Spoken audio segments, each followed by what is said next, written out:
Today, Secretary Pete Buttigieg appeared on a YouTube show in which he spoke with 25 undecided voters. Now, some of those voters leaned much more right than left, but they talked about a whole host of issues, including the economy and the ways that Kamala Harris will protect fundamental freedoms while Donald Trump wants to strip them away. And Pete did such an incredible job changing the minds of these voters. Like I said, some a lot more right-leaning than left. And in those conversations, there was a lot of sparring, but of course, Pete handled it as perfectly as he always does, and we are going to get into that. But before we do, if I could quickly ask you to leave a like on this video, and if you haven't already, and you enjoy our channel, to hit that subscribe button. It goes a long way, and it really means the world to me. Now, first, we are going to check out Pete talking about the economic ways that Kamala Harris will benefit our country so much better for business than Donald Trump. And then I'm really excited to show you this specific clip going super viral of Pete talking to one specific voter about Kamala Harris protecting rights that Donald Trump wants to strip away.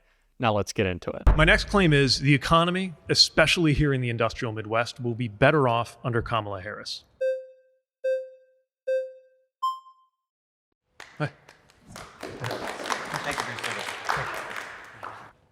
We hear a lot about Vice President Harris's plan for her economy, and it has to do with housing, and it has to do with tax credits, but we don't hear about what it has to do with manufacturing. Whereas when we hear President Trump's talk, even though I don't necessarily agree with tariffs and things along those lines, he does talk about manufacturing, and in a state such as ours that relies heavily on that, and as you alluded to earlier with EV credits or EV, battery manufacturing, things like that. How do we see an increase in that manufacturing in our state? We haven't heard anything about that. So I'll grant you that he talks a good game about manufacturing. He brings it up everywhere he goes. I'd like for us to do even more of that on our side. But I would start by saying results, right? So people sometimes are asked to forget about this, but there was a manufacturing recession under Trump, even before COVID. And obviously we all know what happened with COVID. Right now, there's more investment in putting up factories in the United States than any time in the last 50 years. Like, there's never been a time, hopefully you've seen it. Where do you live in the state? Just north of here. Okay. So, definitely in the middle part of the state. Some of it's around EVs, some of it's more traditional manufacturing, some of it's like clean tech, some of it's stuff like data centers. But I've never seen a moment when you had this many, first of all, just people in the building trades building the factories, and then people starting to get jobs in the factories. I grew up in a city that was the hometown for Studebaker, and Studebaker died in 1963. And even though that was before I was born, you could feel it the whole time I was growing up. And when I became mayor there in 2012, it was 50 years later, and we were still kind of licking our wounds from that. And now there's investments going on in that county, creating manufacturing jobs like we haven't seen, again, like since the Kennedy years. I also think it's really important to look at kind of who's credible on this, right? So I really trust the United Auto Workers, especially because they did not always give Democrats the easiest time. Remember how they really made first Joe Biden and then Kamala Harris work for that endorsement. And they're saying, yeah, vote for her, not for him, right? And I get the endorsement. I mean, not to interrupt, I get the endorsement, but where is that manufacturing plan coming from? I mean, we haven't heard anything about, this is what I want to do. I want to invest in X to make the United States be the pillar of this, or I want to invest in Michigan so that they can do Y.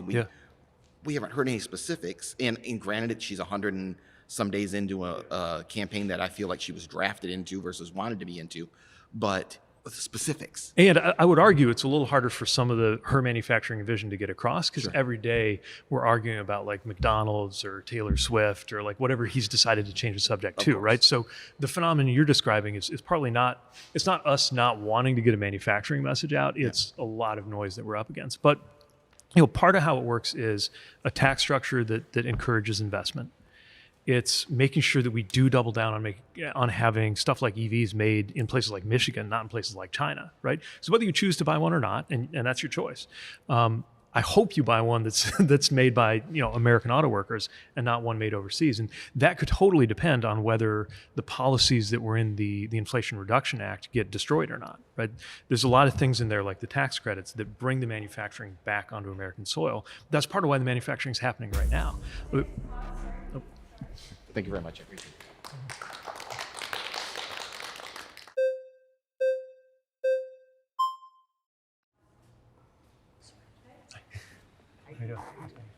I think we're looking at the economy kind of on a surface level of a lot of things, like, all these jobs and stuff like that, right? But where are they going? Why are we having problems? I think it's because people can't afford anything. We're suffering. A lot of people are suffering. You can't have a strong economy if everybody can't afford things. People spend when they have the ability to, right? So instead of tax breaks are great and all, but they don't solve the problem. The problem is soft monopolies everywhere. They have the ability to stranglehold people. They don't want to pay people. They're never going to pay people if they can get away with it. We don't have certain things in place that allow people to get enough money to actually survive. And then final kind of point is, we can talk about military spending and all that, but it's not so much about the actual equipment. Obviously, we need a defense, but what about, I think somebody said, we're spending $90,000 on a bag of washers, or the high cost of the equipment to make these things is excessive. Who's paying for that? It's us. Yeah. Why is that happening? Why is nobody talking about this? Why aren't we going after these soft monopolies? Yeah. So I think part of what's really important that you're talking about is that there's more to the economy than the stock market, right? Yeah. I would point out the more. stock market's at an all-time high because Trump said that if we won, it would crash. But regardless, that's not what decides whether you're living well or not, right? And even if I'm pointing to statistics around the number of jobs or growth, that doesn't mean much if you don't feel like things are affordable. The case I want to make is that there's a choice in front of us about what's going to make things more affordable. So in his case, it's tariffs, and tariffs will add to the price of things that we buy. Tariffs have a place up to a point, but the level he's talking about, they estimate it'll be about $4,000 more per family to buy the things that we all buy per year if those plans go through. What she's talking about is trying to make things more affordable with, for example, a child tax credit. Or measures to get more housing built, because part of why housing is unaffordable is there's not enough supply, right? There's just not enough houses and housing units that have been built, right? So let's do something about it. Let's get more of them built, right? I think that's the focus. And then, what's happening with the tax code. I totally agree. I don't know the specific example you're describing, but totally agree. We've got to get good taxpayer value, bang for our buck, right? And that doesn't always happen in contracting. It's something that I care about a lot. Yeah. But I'd also say, prices going up. Oh, okay. All right. Thanks. My next claim is Americans will have more rights and freedoms under a Harris-Walz administration.